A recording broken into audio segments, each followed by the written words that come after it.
Today we go right in at the start, and the biggest issue facing all farming everywhere in the world will eventually, undoubtedly, be climate. And so we have got today a mixture of climate activists and proper farmers.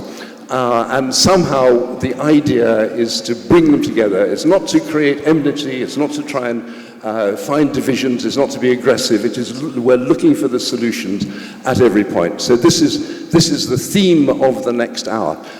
How we're going to do it is each of the panel will speak for about 4 or 5 minutes, then we'll have a little chat, and then we'll throw it to questions to you. We've only got an hour, so apologies, we have to keep things fairly short.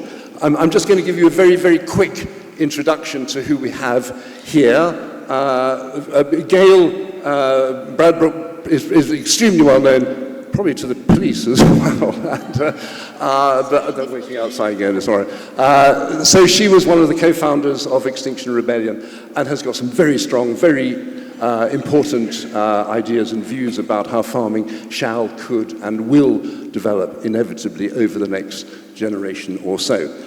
We have got Ollie Rodker from the Land Workers Alliance, a founder, a real live wire who brings in the social justice, brings in the ownership questions, and is finding practical solutions to a lot of the great divisions we see in farming. We have Pete Stevenson from the Compassion in World Farming, and this is another element of the future of farming, and how does it work with climate change? Why are animals so important in the world of climate change?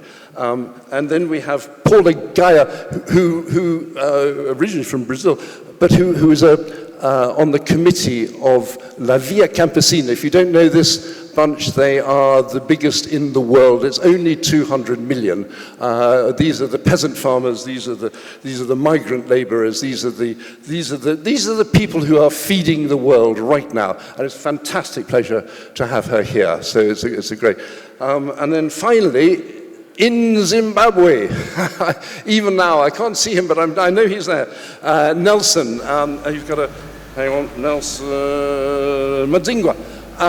Who is joining us from his farm, and he's with the Organic Farmers of Zimbabwe, an organization which he set up. So let's get straight down to it. Gail is now going to give us just a quick overview of where we are now and what's going on and what should happen. So Gail, take it away. Thank you. Thank you. Extinction Rebellion launched in October 2018. We're now in 72 countries. There's 200 groups over in the UK, and there's 500 across the world. We're in active rebellion. It's not a protest movement. We're not campaigning. We're in rebellion. The system's broken. There is no plan. There's no credible plan. And it's time for mass participation, civil disobedience. I've definitely not come to this conference to tell you how to farm. I've come to thank you. I felt quite tearful every time I thought about it, actually. I feel in the depths of myself gratitude to you for the work that you've been doing over many years. I've heard about this conference, I think when it first started, because John Meadley and I were both directors of Transition Stroud. I think I heard about it through him. He's not aged a bit anyway, but if anybody knows John, in 10 years, I don't know his eating. It really shows me the values that you're here, the connection you have to the land, and the values of the economic system that don't appreciate what you're doing. I imagine much of what you've done has been hard and underpaid and undervalued. Well, from myself, I appreciate that the fact that you've come here to feel support, to debate, to share, and to innovate together. There are different theories of change. One that says we need to create the new. We need to find the old new ways, actually. And that's what this conference is about. And there's another theory of change that says the system that we're in is going to kill us all and bring us down. We need to rebel. Those theories of change are not in competition with each other. We can weave our collective theories together. Both are needed. I'm part of my local community-supported agriculture, thank you, Mark, for example, and you can join us on the streets. Bring your tractors. Dagan from XR Farmers has a stall there. Sign up, be rebellious, join us. Well, after a year, Extinction Rebellion has been named the #1 influencer on climate across the world. It's a testimony to the fact that the tactics of civil disobedience are necessary. We are about the ecological crisis as well, though. And I'm often told that we've opened up space. And I see you beautiful folks. By the way, I find you all really sexy. I don't know if farmers think of themselves as being really sexy, but I think you're, wow. Like, maybe it's just my thing. I think you're the front line of this crisis, the front line of the change. And I got invited to speak on a select committee from the Business and Industrial Strategy Department. And it's not about this department. It's about DEFRA. It's about the farmers. And please notice, get your head out of the soil just for a few minutes, and notice that the space has changed. It's opened up. And it's time for you to really come together, to feel your togetherness across the differences I know you have, and to feel your power and your lobby, and to get organised in a new way. I believe that you have allies everywhere, including over at the other conference. XR is about bridge building. It's not about naming and shaming. And I do not accept the moves that they try to make to separate the environmental movement from the farming community or working people. We are natural allies. So I'm suggesting you really assert yourself and own the space. And again, I honour you and I thank you for your work and for this wonderful conference. Thank you.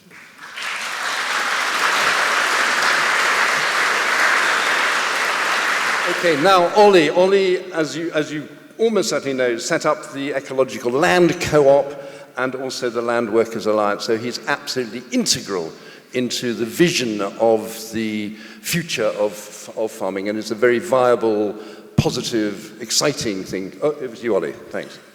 Thanks, John. I'll just say at the beginning, I don't say I set them up, I say I'm a co-founder. So it's certainly not just to me, it's about a lot of different people.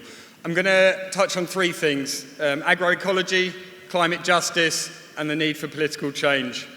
I'm going to start with some insults.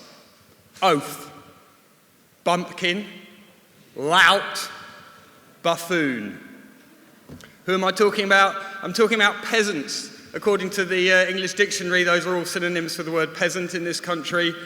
And I'll ask a quick question. How many people in this room are producing anything at all from land at the moment?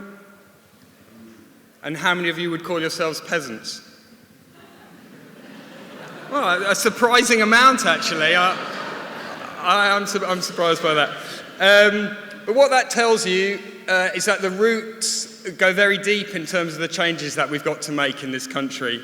Our culture in this country is, for the last few hundred years, has been one of urban bias, of removal from the land, of disconnection, of colonialism, and a shame that the merchant class, the new merchant class, is foisted on people because of their connection to land.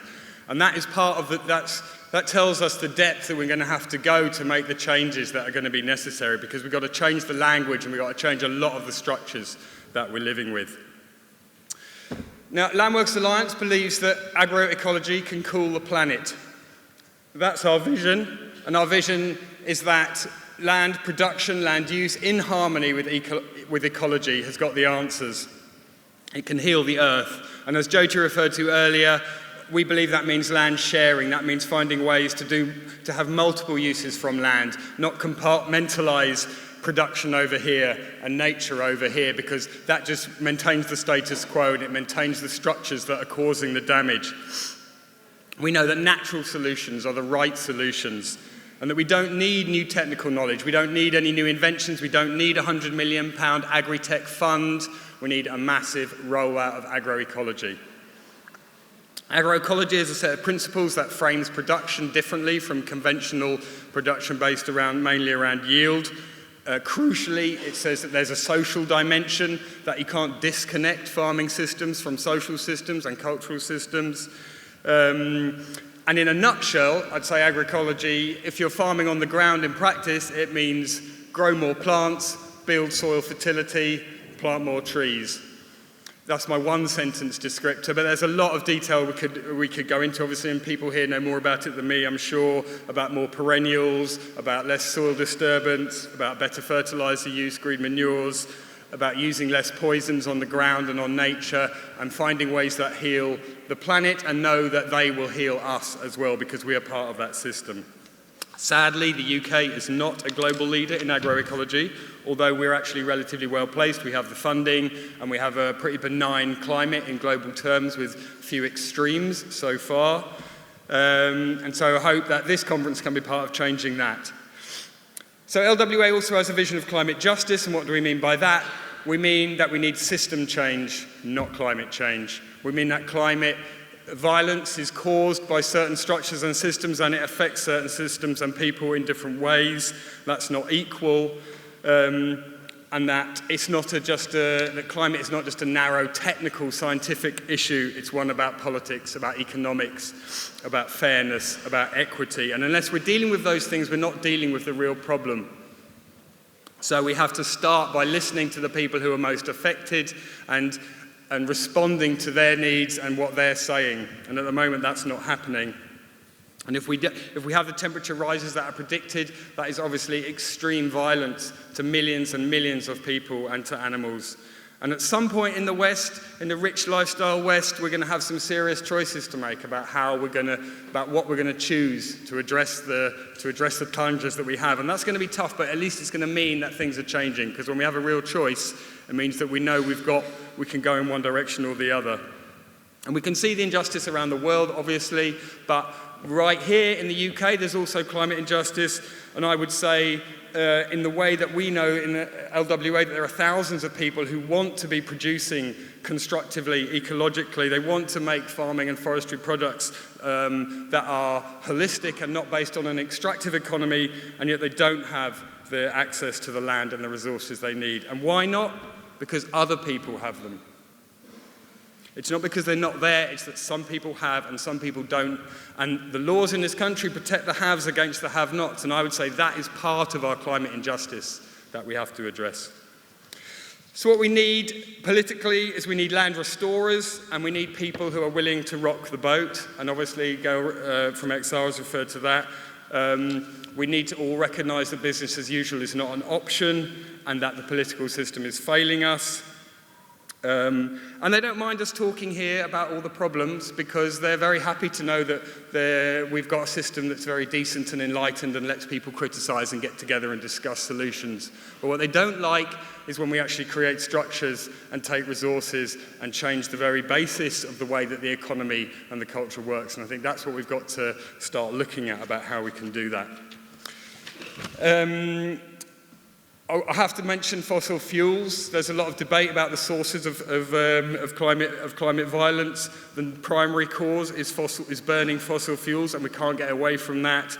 And while we conjure up all sorts of wonderful farming agroecological visions and working on those, if we are not also working to end the fossil fuel industry, then those visions they're not worthless, but they're not going to succeed in their own terms. So we have to be doing two things. We have to build a better vision, and we also have to be knocking down the fossil fuel system that is causing the problems. And we have to untangle all the ways that fossil fuel system is integrated into our society.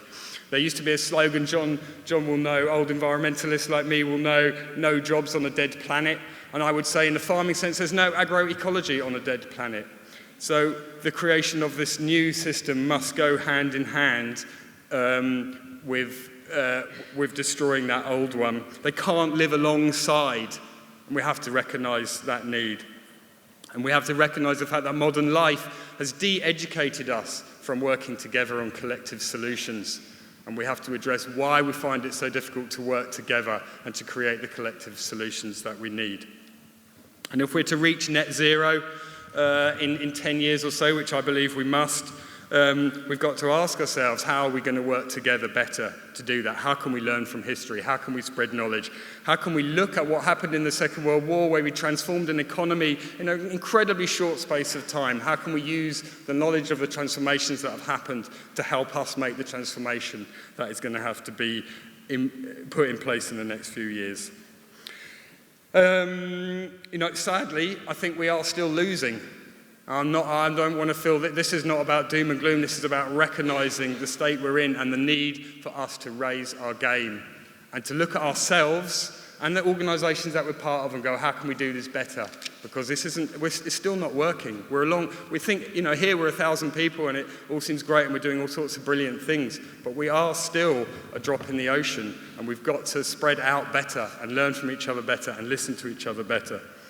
Because the collective mechanism to stop the crash isn't yet in place. And where is that collective mechanism going to come from? Well, it's not going to come from Boris Johnson, it's not going to come from Syngenta, it's not going to come from BP, it has to start with us. So lastly, I'll just say, because I've referred to losing, I don't think it's hopeless, there's always hope. In Westminster, I'd say the hope comes from the talk about the Green New Deal, and the fact that Boris Johnson is in fact so morally bankrupt that he's very persuadable. If there was a strong social movement that could push the political language and the terrain in our direction, I think that's possible. In the streets, XR and the school children can give us hope, and on our land, it's about staying close to nature and keeping our hands dirty and remembering why we're doing what we're doing. And I think the most important thing for me is that in our hearts we have to have hope, because we know this is the most important work of our lives. This is what we've got to do, and we have to do it together, and we have to work better at doing it. Thank you very much.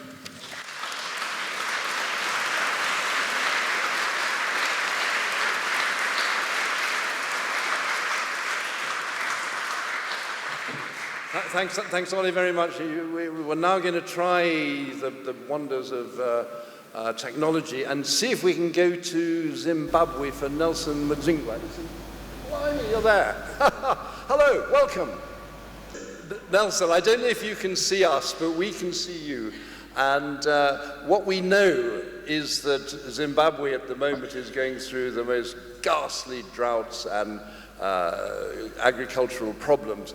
Please, will you tell us what's going on in your country and in Southern Africa, and give us an insight into the struggles you're having and how you see a way through the climate change crisis, please. Thank you very much. Let me start by saying that I'm a practical farmer, and I'm one of the founders of the Shasha Ecology School in Zimbabwe, and I'm part of the Secretariat for the Zimbabwe Small Organic Farmers Forum. And at the same time, I'm a team member in the International Operative Secretariat. So coming back to the discussion, let me say that the Indian Ocean dipole effects are right on top of Zimbabwe right now. And the rest of Southern Africa, countries like Zambia, Zimbabwe, South Africa, Botswana, Namibia are actually right in the middle of a drought. We've had a very long dry spell that is really affecting the crops and also affecting our livestock, and even land is just degrading. And just to give a background, over the last 20 years, we've had almost like 15 bad years, characterized by very serious droughts, and we have had only 5 good years. And within those good years, we had a year like 20, this last season, where we had a drought and at the same time a cyclone Idai, that led to many lives being lost in Southern Africa, especially in Zimbabwe, Malawi, and Mozambique. So these are the indicators that climate change is right on our doorsteps. And we have recorded very poor yields over those 15 years. In the region, countries importing quite lots of food to try to supplement their storages, and that is a very big challenge. And we have lots of floods that have come with the good years that have eroded our soils, and that have been silted rivers, and that has silted dams, and we have lost quite lots of livestock as a result of this drought, and these droughts are as a result of climate change. So the talk about climate change is not a joke in our region. It is really, really affecting our food systems, it is affecting our livelihoods, it's affecting our nutrition, and it is affecting even the general popularity of our nations, even destabilizing ourselves, because where there is hunger, there is a lot of anger also attached to hunger. So coming to what we are doing to try to build resilience as farmers, as practical farmers on the ground, following the debates and arguments that have been going along for years and years. Now we will just last year we had the COP25 and all these discussions going on, coming up to us with very false solutions, like for example the climate smart agriculture, and also crafting policies that really affect ourselves. Our agenda has been just to begin to rebuild seed and food sovereignty from the grassroots, and also to look at improving our work on biocultural diversity management, and trying to build some climate change resilience, and also focusing on improving our nutrition.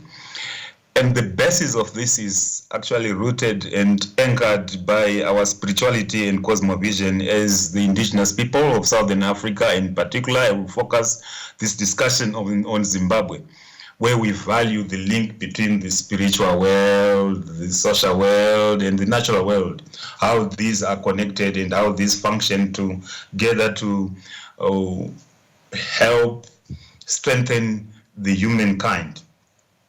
So our focus as farmers was mainly on 4 elements. And the first element being the soil, where we talk a lot about the nutrient cycle that we have to work on. And our work is improving the soil fertility, either by adding manure or either by reducing erosion on the soil, and either by trying to intercrop different crops that can benefit from each other and that can even fertilize the soil and that can mine nutrients from the soil, and feeding our crops and doing some rotations. And the second element is on managing the water cycle.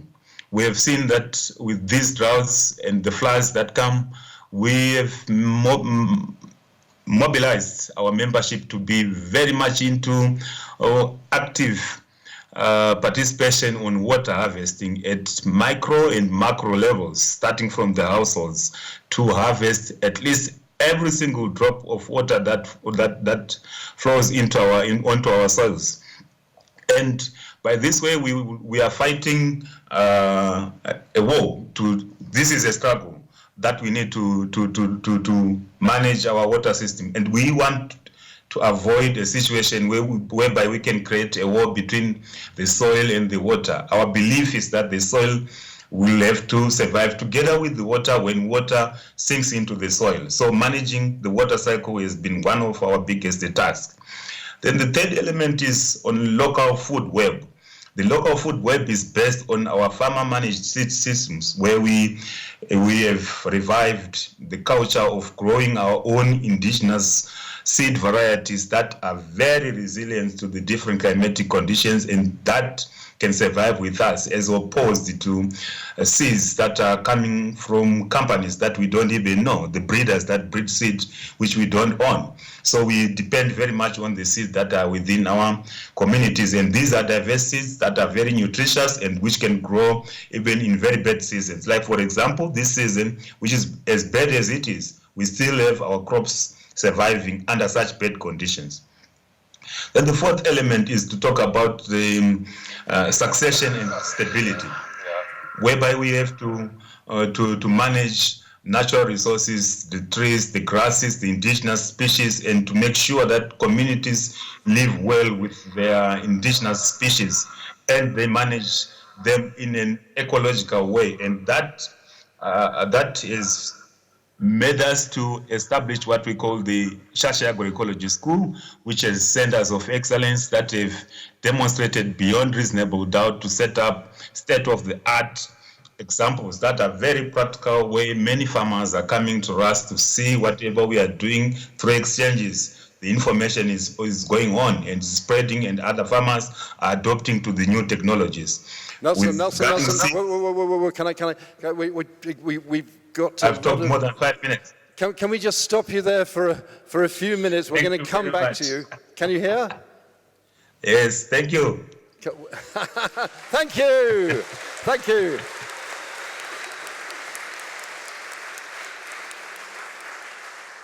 Definitely a report from the front line of climate change, and blimey, and as if we've got problems here.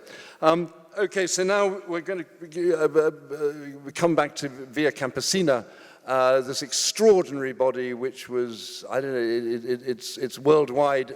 It's very, very small in UK. I think there's only the Land Workers Alliance, which is a member of it. 200 million people. So this is 1/10 of the world's peasant farmers. This is the one body which is giving the answers to the alternatives to the nation states and whatever. It's led from the bottom. The solutions it's coming up with are from the bottom. It's exchanging ideas. It's a brilliant, wonderful, wonderful operation. I cannot in any way overstress how important it is. So, Paula, please fill us in on what's going on and how you see climate change being addressed by your members. Yeah, hello everybody. Thanks very much for inviting me to be here. I would say in the UK it's not small, in the UK it is growing. So, yes, my name is Paula Joia. I'm originally from Brazil, but I am a peasant farmer in a collective farm in Germany. We have a farm in the surrounds of Berlin. And I'm here today because actually Nelson is the one who should be here, no? But because of borders, because of passes, because of visa issues, he could not make his way here. So I'm here representing him. I'm here covering him and representing actually the global peasant movement, La Via Campesina, which is a movement, as you said, of over 200 million peasants all over the world, in the north, in the south, in the east, in the west. It's a movement which goes back to the beginning of the 90s, when we, peasants of the world, already realized that there is no way forward if we continue doing like this. So we need to create alternatives, and actually they are not alternatives, they are all the only way forward, right? So we came together in 1993 to give voice to the ones without voices, because at that moment we were not being heard. So yeah, it is a radical movement that we created, and it has been growing and growing. We are not only smallholder farmers, we also have fishers, we have pastoralists, we have indigenous peoples, we have migrant and seasonal workers also inside the movement. And we work together in solidarity among those food-producing sectors, among different regions of the world.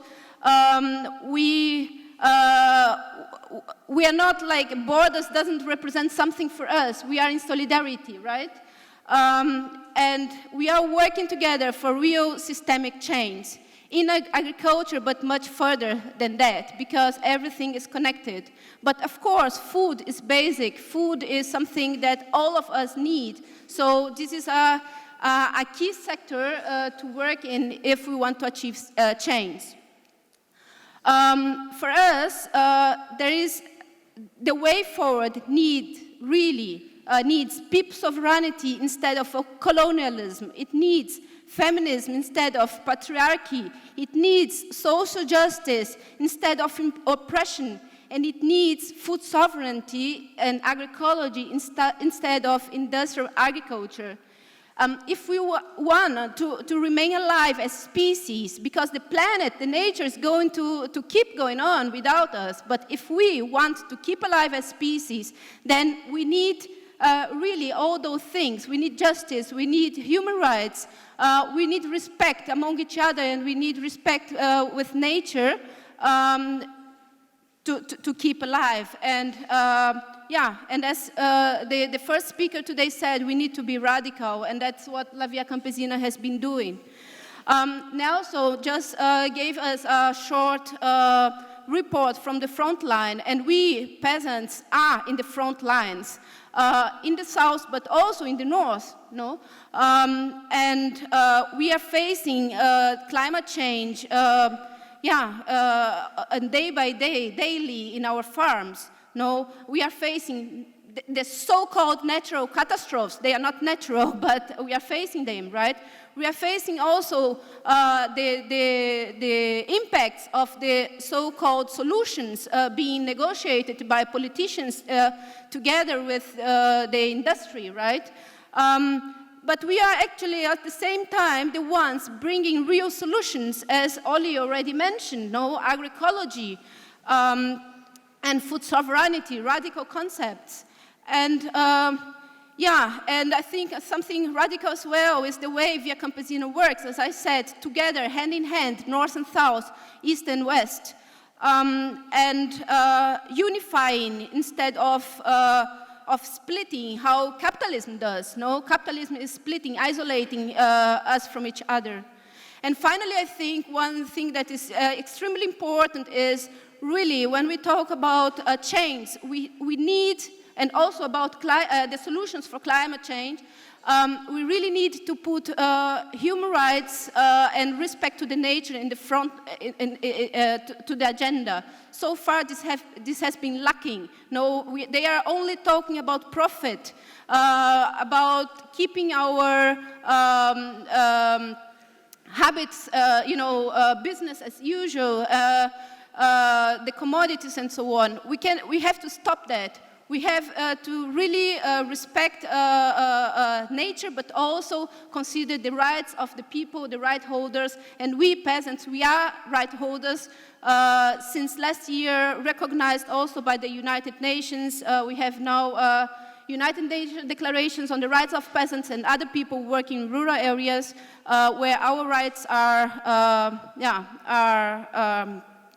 recognized, and justice and human rights are, from our point of view, fundamental for also achieving the necessary change. Thank you. Thank you.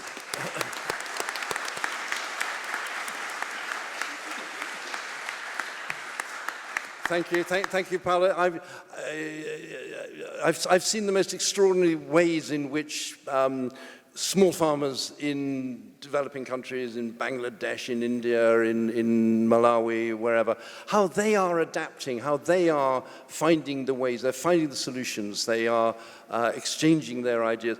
This is the hope, and it doesn't need, as Oli has said, it doesn't need the governments. It is about building movements and about bringing it up from the bottom. All the solutions are there. I mean, so we have them, we know them. We have the seeds, we have the understanding. It is now just a question of this great movement growing and growing, which I'm sure it is with Via Campesina. I'm so overawed by what's going on. Okay, so now we come back, slightly more back to the north, and we've got Pete Stevenson, who is with the Compassion in World Farming. And this whole debate about animals and how should we treat animals, and should there be animals in a climate changing world, is very, very apt and pertinent to the. Pete, where are you going over there now? Okay. Tell us your vision of the future. Does it include the cow? Hello. I want to make 4 points and then paint a picture. Firstly, globally, livestock are responsible for 75% of agriculture's greenhouse gas emissions, but they only produce 18% of global food calories and 37% of protein. Secondly, if we're to meet our climate targets, all sectors must reduce their emissions. But the UK Committee on Climate Change says there's been no progress in reducing emissions from UK farming since 2008. Third, studies show that if we're to meet the Paris targets, there's got to be a big reduction in the consumption of meat and dairy.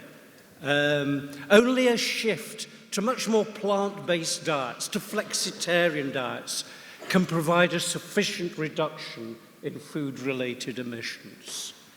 Fourth, we have to avoid considering food policy in silos. Our food systems need to not just reduce emissions, but also restore biodiversity, soils, water quality, halt deforestation, provide nutritious diets for everyone, minimize antibiotic use, and achieve good standards of animal welfare. So what should UK farming look like by the end of the 20s? There should be a reduction, say 35% in cattle and sheep on the uplands, with the saved land being used to absorb CO2 from the atmosphere through peatland restoration, afforestation with varied native species and rewilding. There needs to be a marked increase in agroforestry, with animals being kept in wooded areas. And there should be a decrease, a big decrease, say 50% in pigs and poultry. Industrial pig and poultry production is dependent on feeding human edible cereals to animals who convert them very inefficiently into meat and milk. And this huge demand for cereals by the industrial pig and poultry sector has fueled the intensification of crop production. And this has led to soil degradation, overuse and pollution of ground and surface water, air pollution, and biodiversity loss. Halving pigs and poultry would lead to a big reduction in the demand for cereals. And we could use this saved cropland to increase horticulture, expand agroecology, and boost rotational integrated crop livestock systems.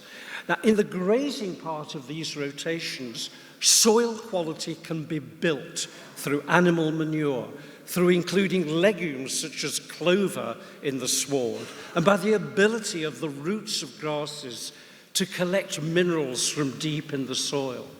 All this means that the arable part of the rotation can be undertaken without chemical fertilizers, the manufacture and application of which entail the emission of CO2 and nitrous oxide. In short, we need a revolution in the role of livestock and in our own diets. Thank you.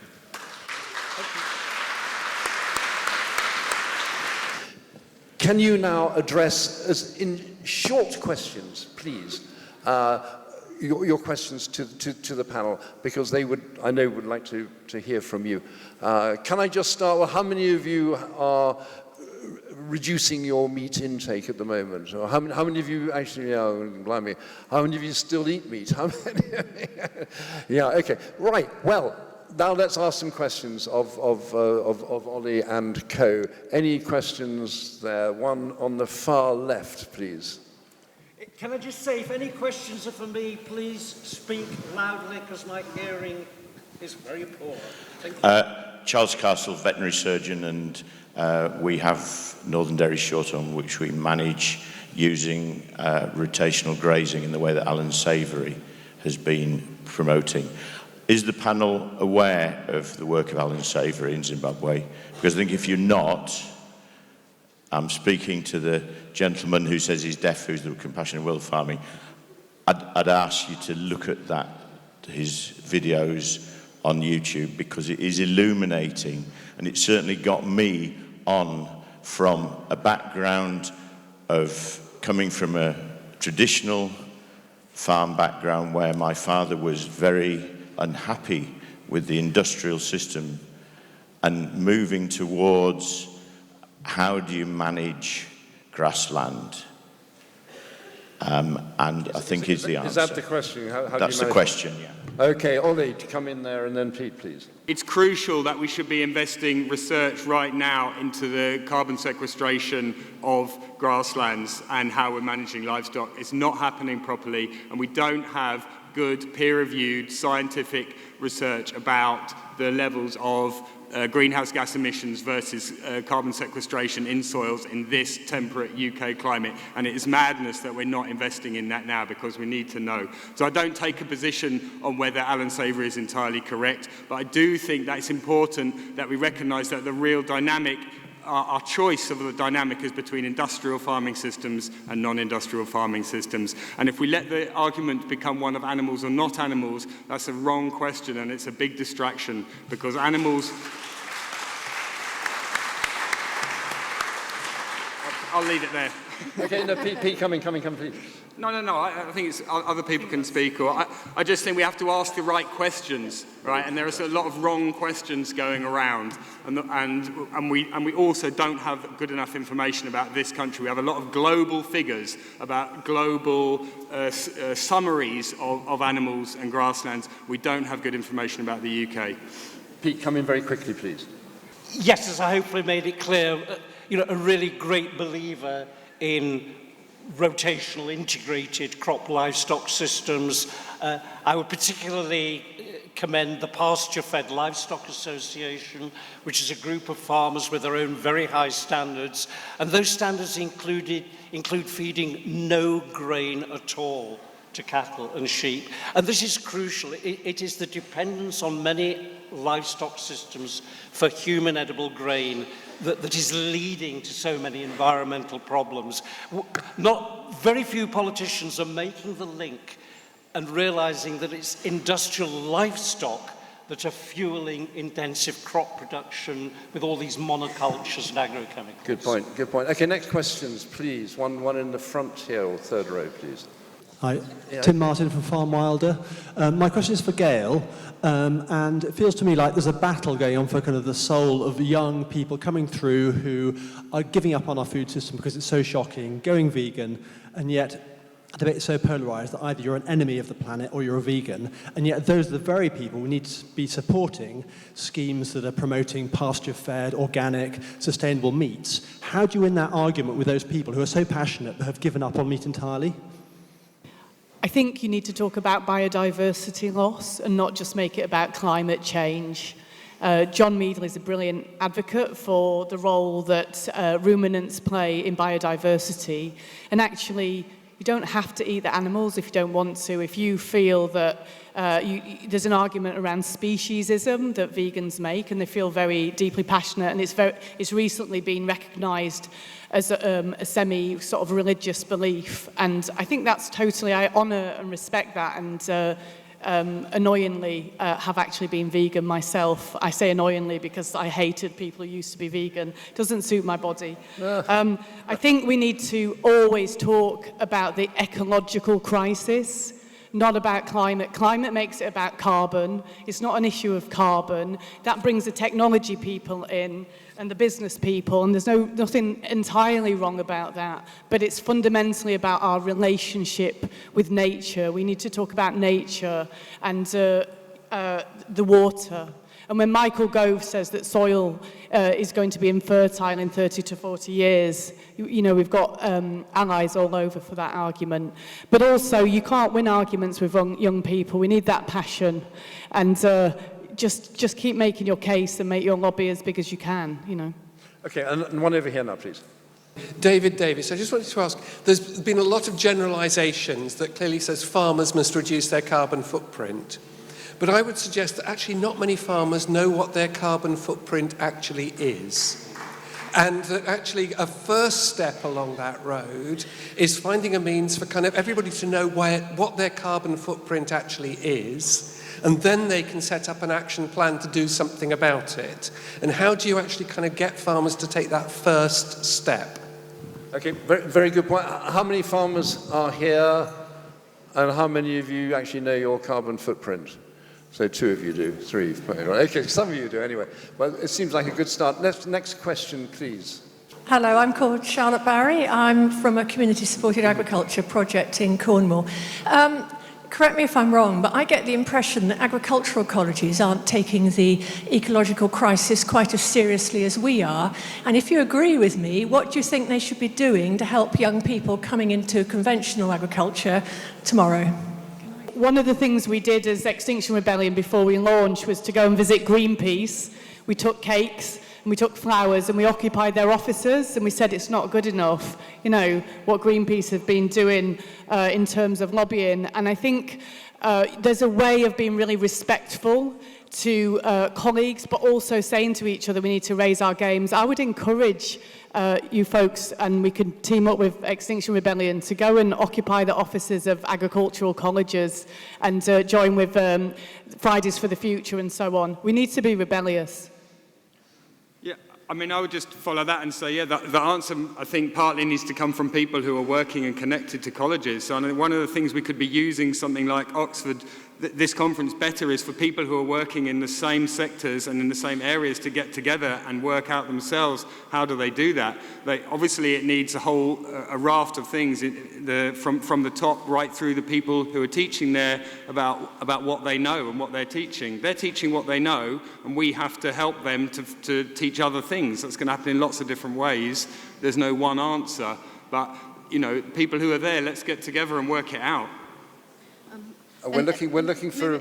Sorry, we're maybe going something Via Campesina is doing. I think Nelson mentioned that, is to develop our network on agroecology schools worldwide, which are actually independent schools made from the movement, for the movement, and also for abroad. No, so this is also something that.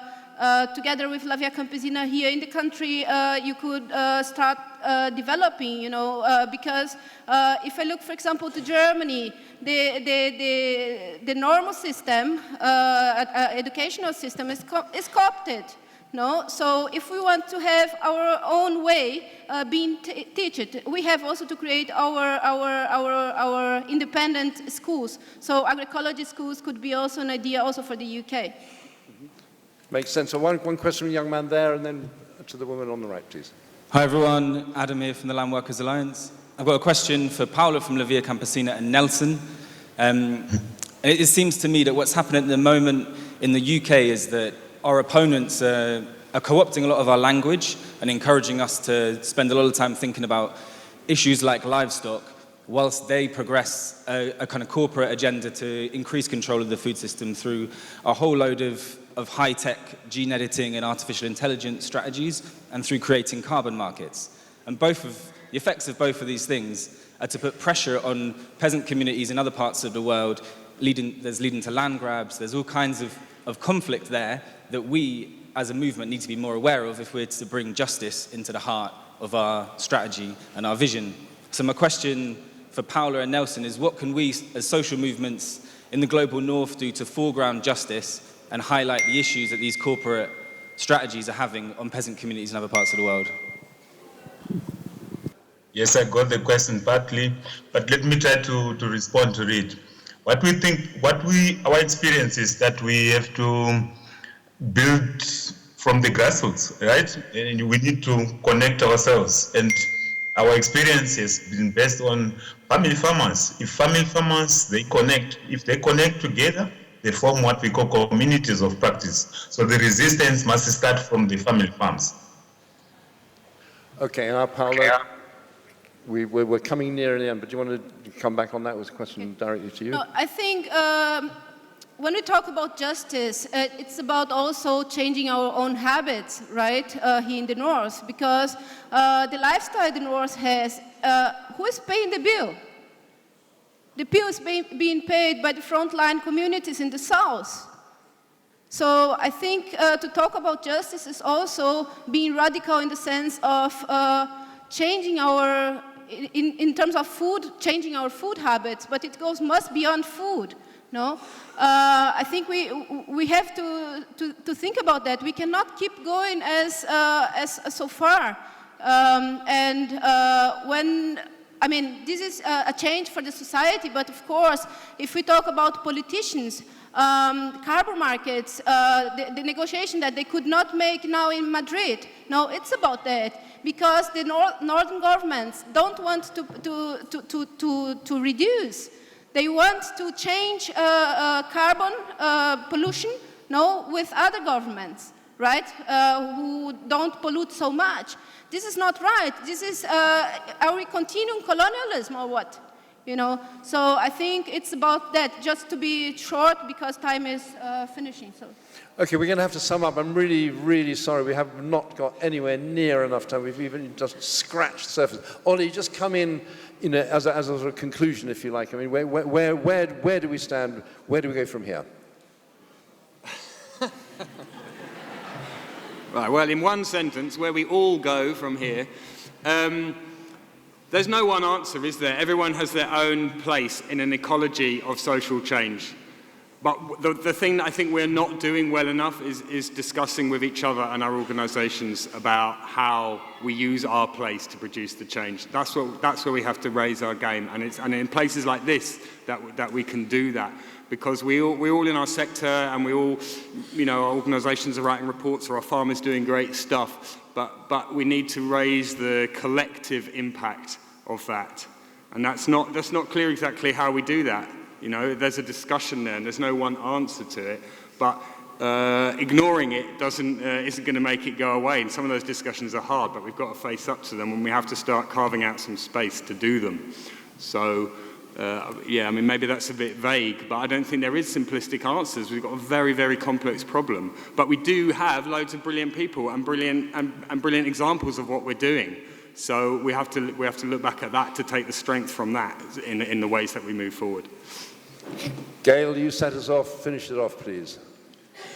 I think I said to some farmers early last year, stop being so fucking British. Get on the streets with your tractors. Dagan, go and talk to Dagan from the Farmers' Rebellion. And totally agree about this.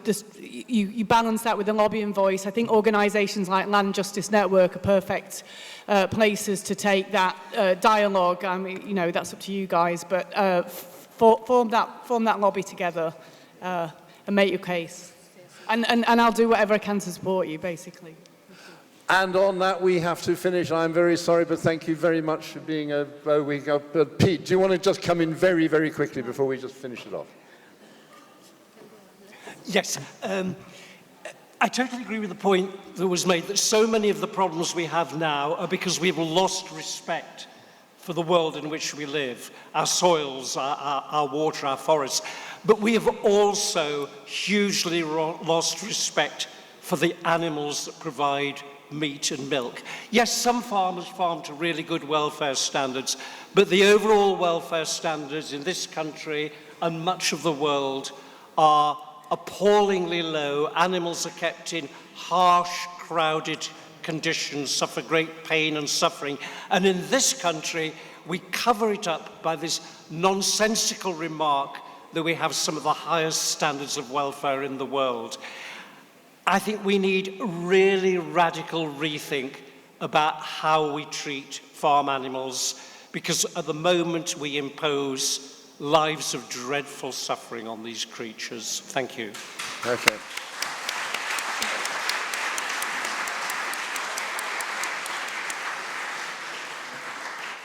Okay, let's all stop being British and we got, but no, sorry, one more. There is time for Paula, please. No, it's just a sentence. I think if we really want, if we are radical, being radical really means to move away from productivism and from profit orientation in agriculture and to move towards a justice approach where human and nature rights are in the center.